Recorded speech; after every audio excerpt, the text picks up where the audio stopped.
সম্পদ কে দিছে বলেন? ধনী কে বানায়? আল্লাহ বানায়।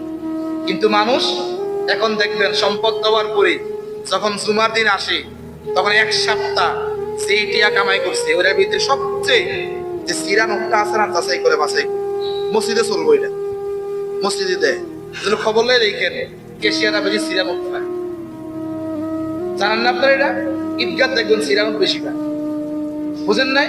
কেউ আলেমকে দান করে সিরা নোট দেয়। বুঝেন না? এটা কি জন্য? তার কাছে এই মসজিদ থেকে, আল্লাহর রাস্তার থেকে তার কাছে এই নোটের দাম বেশি। এই জন্য মসজিদের কেশিয়ারা হিসাব করতে গেলে 5 টাকা নোট সিরা পায়, 10 টাকা নোট কষ্টিপ না পায়। ওই সুন্দর নতুন টাকার আপেনকে বানাই দেয়।